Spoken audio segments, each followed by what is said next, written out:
départ à la retraite a un effet déstabilisant.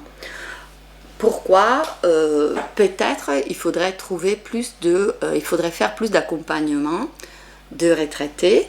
Il faudrait que les gens qui arrêtent de travailler ne se retrouvent pas du coup tout seuls à leur domicile à devoir s'improviser des occupations. Dans d'autres études, j'utilise des bases de données collectées sur l'emploi du temps des individus, c'est-à-dire on observe, on fait remplir à l'individu un cahier journalier où chaque personne interviewée va nous raconter ce qu'ils font tout au long d'une journée. On peut utiliser ces données pour étudier qu'est-ce qu'il faut le retraité. Au moment du passage à la retraite, on ne travaille plus, donc on a du coup au moins 7-8 heures par jour disponibles qu'il faut faire quelque chose. On ne peut pas rester assis 8 heures sans rien faire.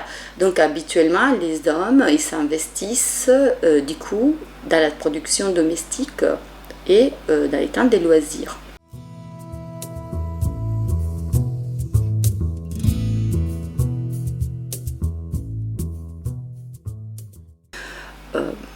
Dans mes travaux, je trouve que les passages à la retraite a un effet négatif sur la vie des couples.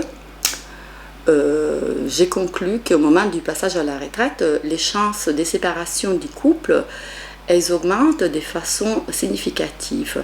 Même si c'est un tout petit pourcentage des couples âgés qui se séparent une fois passé les 60 ans, le départ à la retraite, la prise de retraite, a un effet déstabilisant sur les couples.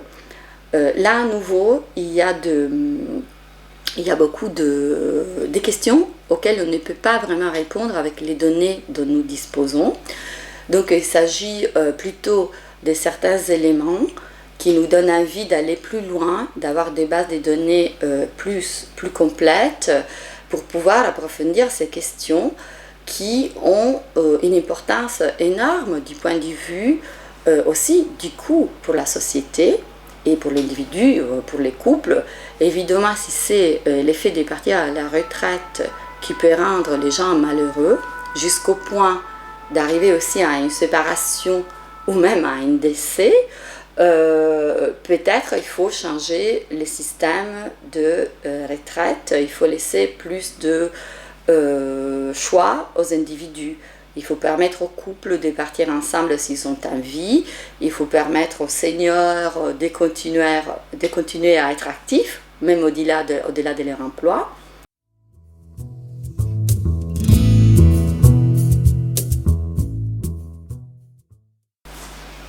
Au niveau de ces temps qui se libèrent avec le passage à la retraite, il est peut-être surprenant que très peu de temps soit passé ensemble par les couples.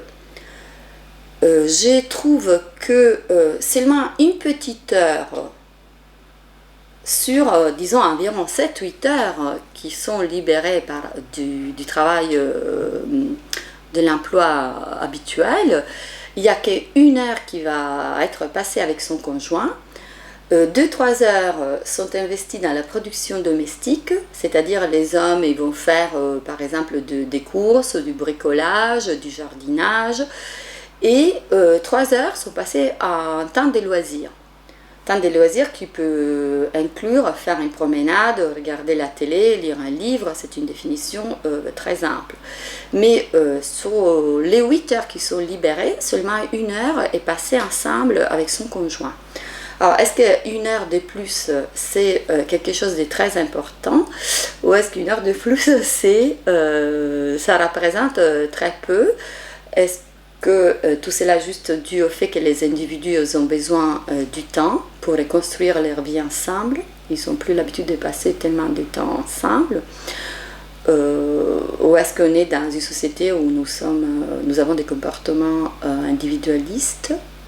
Donc on n'a pas envie de passer toute la journée ensemble avec son conjoint.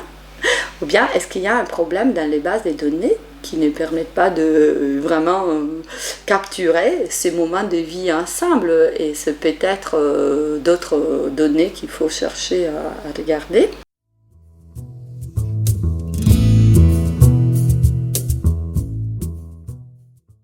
L'effet que les personnes âgées produisent beaucoup plus eux-mêmes peuvent avoir un conséquent pas très positif sur la croissance, parce que comme la proportion des personnes âgées dans la société est plutôt importante, si les personnes qui sont parties à la retraite vont consommer moins pour produire plus elles-mêmes, ça évidemment a des conséquences économiques.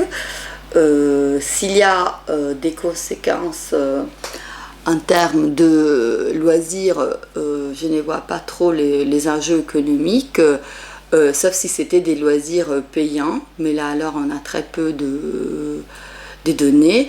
En termes on trouve un petit peu en termes de garde d'enfants. Aux États-Unis, les retraités, ils font apparemment beaucoup de garde de leurs petits-enfants. Peut-être beaucoup plus que dans d'autres pays où le système de garde aux enfants est institutionnalisé et public, comme la France.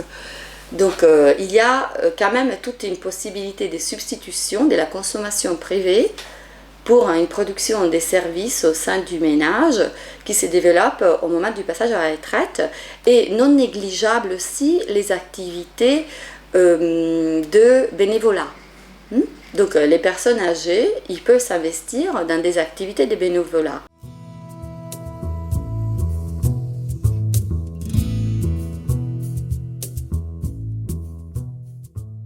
Il y a une différence des salaires hommes-femmes qui est documentée.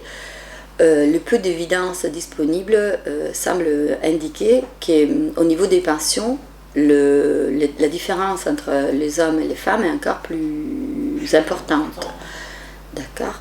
Donc, dans la base des données dont je dispose, il n'y a absolument pas les niveaux des pensions des individus, donc je ne peux pas voir si les femmes elles touchent moins de pensions que les hommes.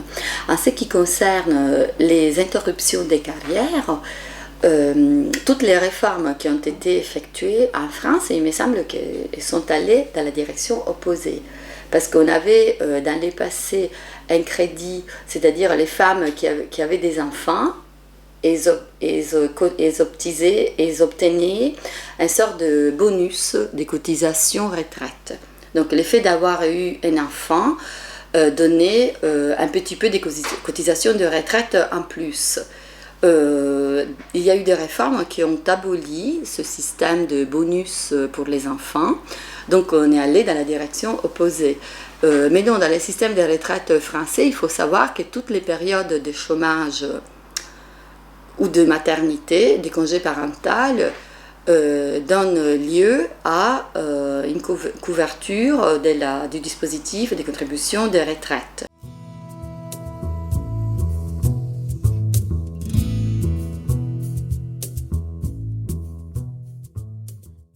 Ce sont les périodes de chômage en début de carrière. Ce sont les périodes où les individus ne travaillent pas et ne touchent pas des allocations chômage, ne sont pas couverts de maternité ou congé parental, ne touchent pas de maternité ou de congé parental non plus. Alors, il est évident que les femmes sont plus touchées que les hommes. Je ne suis pas sûre qu'aujourd'hui la différence soit vraiment très très très importante. Je pense que ça va toucher tout le monde, les jeunes, que dans les nouvelles générations, ce sont les périodes de chômage des jeunes, par exemple.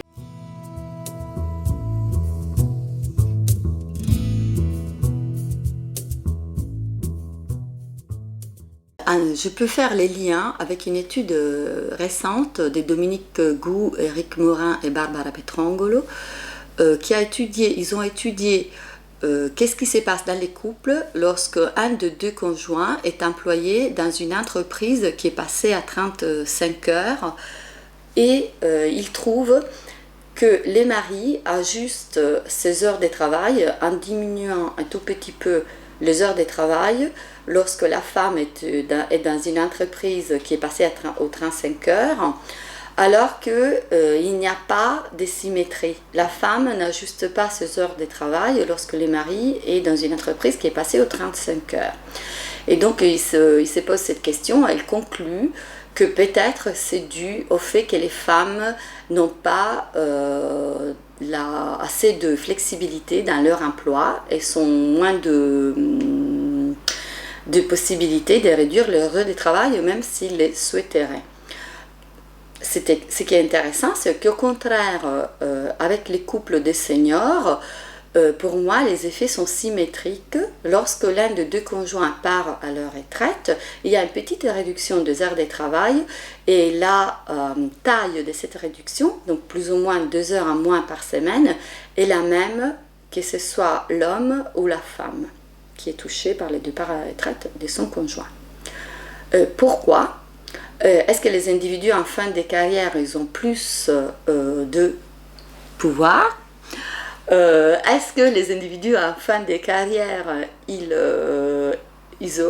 ont peut-être déjà plus de possibilités de réduire leurs heures de travail, car leur employeur ne veut pas qu'ils fassent des heures en plus, par exemple. Est-ce qu'il y a moins de... Donc il reste des questions ouvertes sur lesquelles je vais continuer à travailler.